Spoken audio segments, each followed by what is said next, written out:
Australian Labour Party was re-elected in the federal elections that was over by Saturday. It's nice weather, a bit windy, a lot of water in the garden because we didn't have rains for the past couple of days I think. And our spinach patch needs more watering. It's cold here,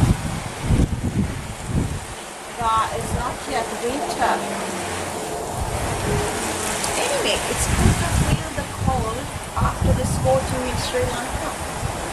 It was a nice holiday, but I was sweating like a waterfall. The last day, I nearly had a heat stroke when we came to the Bandaranaike International Airport. I felt dehydrated and so thirsty before and after the baggage loading and immigration. But sadly, I didn't get to drink a fresh fruit juice at our cafe at the airport. I saw many tourists asking for fresh juices. Now, that brings me to the real subject. The fruit were served in Sri Lanka. We thought there's so much fruit going into waste there. Why not think outside the box? Why not all these fresh, tasty, fruity, crispy, crunchy, luscious, healthy fruit turn into shakes, smoothies, cordials, juices, jams, ice cream, fruit salads, and the excess fruit can turn into fruit bars, muesli bars, and dried fruit chips. No need to spend hundreds and thousands of rupees. The third episode of Chatting Over a Cuppa was done in Sri Lanka is on this exact issue. It was done in a rush, and apologies for any shortcomings. Thank you. Welcome to the third episode of Chatting Over Cuppa. As you know, this is an informal discussion on my debut novel, Arya's Dream. This video is done in our holidays in Sri Lanka, which coincides with the Sinhala and Tamil New Year amidst the singing of the koha bird, which is the Asian quail, and or a rowan cuckoo bird. In today's program, the guest reader is my former student, Rashika Fernando, who was a student of the Balika Vidyalaya Colombo 8. I taught her the subject of English for the advanced level exam, and I consider this as a very special chat between a teacher and a former student many years after the world of exam studies and stress. Today, we would like to chat on entrepreneurship and the challenges and problems faced by women and the youths of Sri Lanka in starting a business. Rashika is working at Royal Ceramics as an assistant manager, and I consider her as a very competent person to chat on entrepreneurship. And this will lead to a conversation on the problems faced by women and youth in starting business. Welcome to Chatting Over a Cuppa, Rashika. Thank you, Miss. I'm so excited to be here on the third episode of Chatting Over a Cuppa. Me too. It's a privilege to chat with you. Yes, let's begin without further ado. Of course, Miss, I have several questions I would like to ask from you on your debut novel, Arya's Dream. But first and foremost, I'd like to ask, what made you focus particularly on Sri Lankan women, youth, and their difficulties in starting a business? Yes, I think there's less opportunity for women and the youths. I don't say this happens to the people who are privileged, but to those who come from disadvantaged backgrounds. I mention such characters who face such issues based on what I hear and see. I feel these two groups are marginalized when it comes to economic opportunities. Women in particular face gender discrimination and unequal access to resources. They also feel vulnerable in a world where men have more freedom to do what they like. Similarly, youth face unemployment, skills gaps, and limited access to quality education. You have included many female characters that face challenges and difficulties. An average Sri Lankan woman, let's say a 30-year-old homemaker who is in a rural area, who has a secondary level of education and supports her family through farming or any agricultural means, she may have marketable skills but not able to start a business on her own or thrive business in a world that is dominated by men. For example, the women entrepreneur whom Arya meets at the fair when she maneuvers young women and men in Durunadavila to raise funds. Exactly. She's a character based on an actual woman whom I had met at a stall. Listening to her, I felt the enormous difficulties that the underprivileged women face in starting a business. They have the need and the courage, but sadly do not have the facilities or even help and support. So in Arya's dream, I give voice mostly to these two groups. Many women already possess marketable skills, but according to you, how can these be turned into a business? Yes, a good question. They do possess marketable skills. In Arya's dream, Arya gives us suggestions on how these marketable skills could be turned to an economic venture. For example, cooking. Everyone does cooking, but they can start home-based catering or selling traditional sweets, and then sewing and tailoring, handicrafts, Ayurvedic products, herbal skincare, beauty products, pottery, etc. Again, there's abundance of fruits and vegetables grown in rural Sri Lanka. These cannot be sold for a reasonable price mostly. I heard from the maid in my Bill's household, her relative couldn't sell a kilo of lime beyond 150 rupees or 100 rupees. So how much do we spend for 100 grams in the cities? And again she said wood apples, bananas, pineapples and so many other fruits grow in abundance in their places but don't get a fair price. Imagine how much fruit smoothies or juices cost in a city restaurant. We might have spent thousands these days, especially in this hot weather. There's such a demand for that. So why aren't women taught how to turn these excess fruits into pickles, jams, cordials and syrups, even fresh juices or ice creams? Yes, there is actually so much demand for the products you said. And mind you, those commodities are in a red ocean, if you say in business terms, and there are well-acclaimed brands who are playing the field in Sri Lanka as well. Yet, let's say a small-scale business is aiming to enter the market, even though there are so much of players and competition involved.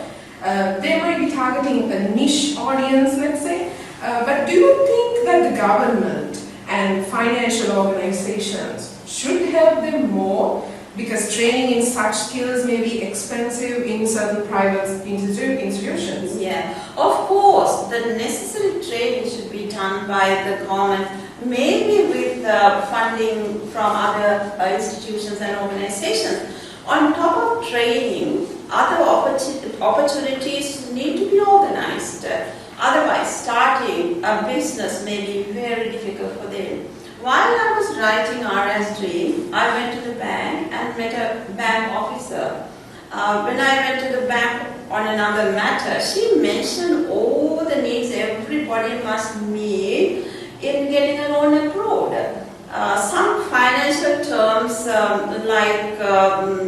business proposal, bonds, collateral, and guarantors, etc. may sound great to some of them, especially those who are coming from those backgrounds. So this is where the government and the financial institutions should step forward and assist the ordinary citizens with more people or customer-friendly schemes streamlined for them. I don't think banks do have such programs. So the consequences are serious, with rural economy remaining very low, and the employment and opportunities are so inadequate. And unrest in Sri Lanka, or maybe from time to time Sri Lanka experiences some dissatisfaction and unrest. There should be schemes for new starters that would attract more women and youth to the world of business and self-employment, which is also voiced in Arya's dream. I agree to this, Miss. I do feel that the government and financial institutions should introduce more courses or income generating schemes and should provide more practical solutions for people who have these concerns. So microfinance and government support should be provided with the use of microloans, and the government and NGO programs should offer support and training as well. For example, let's say women's rural development societies that help women from small savings groups and allocate funds to start business. Those can be something practical. Yes, that's correct. Such organizations too can do their best in providing support and finances. Again, those who have already started business too needed to be upgraded, isn't it not? Yes, why not? They should be upgraded. Many are engaged in a business that brings low or no profit. It is because they lack some finer points that highlight and streamline their products or services to attract customers. Why not the ministries such as small industries or rural development that don't change from time to time with every government changes, to step forward and have some versatile programs? It's not just doing work 24/7, but work smart to enhance quality. In Australia, I've heard of future investments.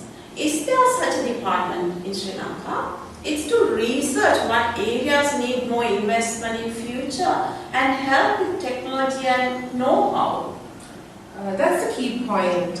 Future investments would enhance what they could focus if they consider starting a business. Again, we can introduce technology to empower rural women or educate them on existing technology. That's a blessing to everyone because smartphones and mobile internet can level the playing field. So they can be given digital literacy.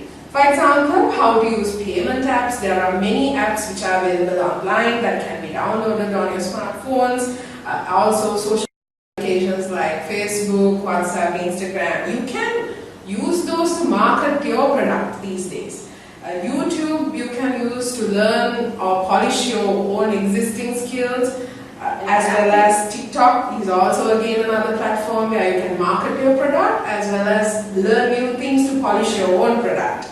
So online marketplaces are also available such as Event.lk, even Taras in Sri Lanka. You can promote your product to another remote area as well as urban areas, even outside Sri Lanka as well, through these online platforms. So which is very beneficial now. So it is possible for a rural woman to contact or get in touch with urban markets using these platforms and partner with local boutiques as well. So for example, let's say a rural spice grinder. She wants to sell her products to Colombo, so she can make use of these platforms and sell her organic products.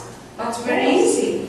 Of course, all these online platforms can be used to empower them and could be such a blessing. I focus on the beginning of the 21st century for the setting of Arya's dream. But now with so much technology evolving, a lot more technology could be used to their advantage. Everyone has a phone nowadays, and people are more tech savvy. If not, they could be given assistance and the know-how if they lack exposure to markets and technology. That is true. There is a possibility in entrepreneurship education and mentoring as well.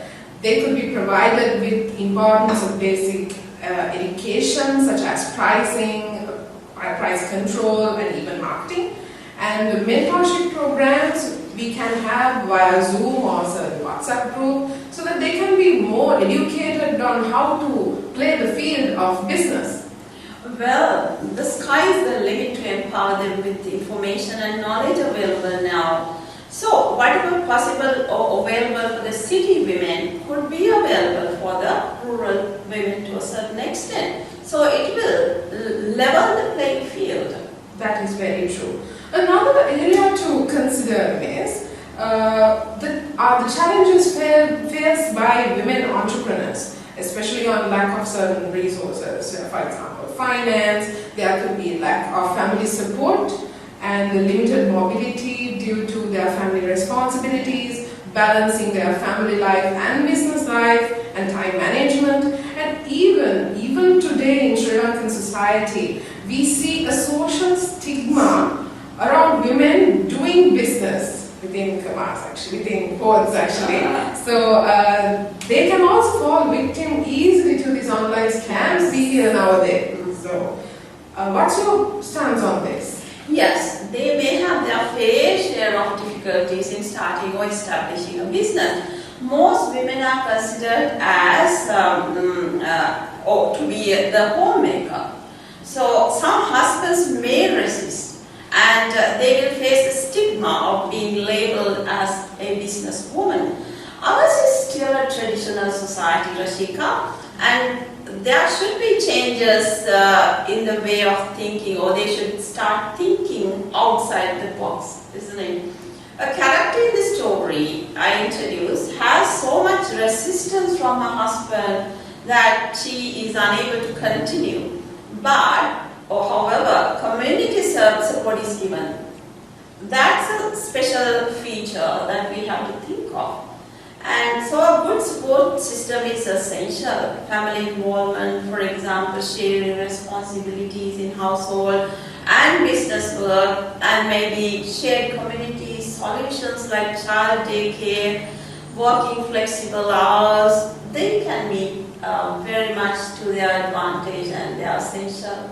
Of course, Miss, that's very great indeed if the family people can also support the female entrepreneurs or the upcoming women entrepreneurs. Yes. So we can show the success stories to inspire also. There are many female entrepreneurs in today's society, so we can share their stories as well, and there are many stories which are not heard also. So yes, we would actually like if certain individuals, certain women come forward and prosper. And of course, and share their experience so that it will create a chain reaction. For example, if you share one story, it can inspire more people. And also if you start something on your own, which can help another group of people to also benefit from it, yes, and they will also start something, and so that it will create a chain reaction. So, for example, let's say a cooperative bakery started by 5 women in a rural area, let's say, they can employ another 20 plus women. So, they will also benefit and they will also learn something new. What do you think? Yeah, such stories would be useful to change the mindset of the women. They may need inspiration from others. They should learn that solution to economic problems is not going to oil-rich countries. Of course. That mentality must change, because they can prosper with a little more effort than suffering by themselves, all alone sometimes. Of course, Miss. And also, I would like to highlight the issues faced by youth in the country. You have mentioned the youth struggle against unemployment, skill gaps, and limited access to quality education. Aren't those shown through RS Dream in several characters? Yes, several characters struggle against unemployment. I focus on villages because this is where no one talks about the problems of the youths. Voicing is not enough, but solutions are needed. Practical solutions are needed. The priority now at the moment priorities are badly mixed up. I think it's high time that the government should do a survey on unemployment. This will highlight how many people are unemployed. Then the reasons for this should be found out. It could be due to poverty or lack of opportunity or resources or other pressing issues. In Arya's dream, the village dignitaries wanted Arya, who is a very resourceful person, to assist the young girls to start a skills-based program. Then they find out that young men show such disruptive behavior due to unemployment. They show antisocial behavior or they're addicted to drugs or alcohol. The starting of a community farm is the result of this observation, because Arya is a pragmatic woman or person. But how many such programs are started in reality? According to what I know, I don't think there's any. So, if possible, it's a good initiative for every village. Also, you point out about skill gaps, limited access to quality education among youth. What can you say about this? Yes, I think I have so much to say about this. You know why most school leavers and dropouts leave without any skills that they could utilize to earn a living.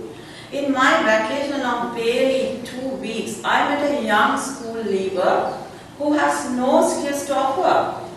He assists the painter being hired to paint some of our old almirahs and a display cabinet. He hasn't even completed his year 11 exam and may earn just a pittance. Then there is this very young mother who visited my aunt, especially to see us, because we help them in their, the family in their need. She said she wants to do or she wants to teach in a Montessori, but she can't because she doesn't have the certificate or skills. These two examples validate my claim. If women could earn a living, the economic status of the family is improved. They could have a better quality of life, can't they? I just mentioned two very young people that represents the group that have no skills. But obviously, there are maybe thousands of such. So why aren't such people provided with skills-based programs where they could confidently use their skills? I think they have the important talents, but sadly lack the opportunities to use them. That's actually a very sad situation. On top of having limited access to quality education, they have inadequate language skills as well. So this is a sufficient significant factor in finding employment.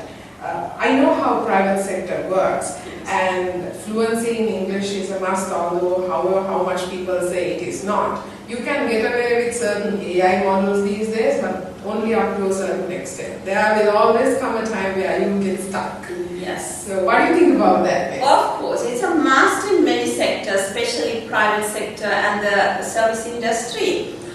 Just a couple of days back, I met a young school leaver who has completed the certificate course in hospitality, but she can't find a job because the speaking skills aren't adequate. This is not just an isolated case. So many thousands can't find jobs. Sometimes they're graduates, but they can't find a suitable job because they lack English speaking skills. So they are confident enough to speak. In Arya's dream or Arya's advice is to include spoken English in the school curriculum. It could be done by singing songs or poems or miming or doing little dialogues or games or dramas. Just find how English is taught. It is not taught at all in most village schools. It's a pity. It may be due to lack of resource, personnel or other reasons. So how do we expect young school leavers to communicate in English, which is as a second language. Even language causes setbacks. Wow, it's clear to me now why we have youth unrest from time to time. I think these issues must be addressed, don't you think so? Exactly. Now I begin to see the bigger picture of what actually meant you to write Arya's Dream as well, and how Sri Lanka needs a proper system in addressing these issues faced by particularly the two groups you are focusing here, which is women and young people, who are the life and blood of the society, as you say. So I believe, Miss, our chat today would raise more awareness, and thank you so much for having me, and I hope this was a very useful chat. You're welcome, Rashika. Of course, I do believe that more action should be directed towards these two groups. Celebrating days like Women's Day, Youth's Day, or Children's Day isn't the solution. But more action is needed rather than heated debates or passionate speeches. These long-standing issues must be addressed immediately. For development, patch-ups of the government aren't adequate. Little things matter. So this is the message I give. Little things matter. Why worry about million-dollar programs? We should start small. Thank you very much for your presence today in the third episode of Chatting Over a Cuppa, and for this very insightful discussion where you raised and shared a lot of vital points. I wish you good luck in your future endeavors. Thank you, and I wish you the same too, Miss. And of course, can you tell all our viewers where can we expect your book if someone wants to make a purchase? Yes, it is available in most leading bookshops, Sarasavi, Vijitayapa, Expographics, Kodeke, Dayamashi Charakkodi, Jam Road, Payford Gallery, and even some online bookstores like Grantha.lk, K-Books, and I also have a website, aryastream.com. You can find information on the book. So I tried my best to give the message to the public. And thank you so much for watching the third episode of Chatting Over a Cuppa. I'm so thankful if you could subscribe, like, share and comment so that I would be able to do more fantastic videos. Until the next video, stay happy. Thank you so much.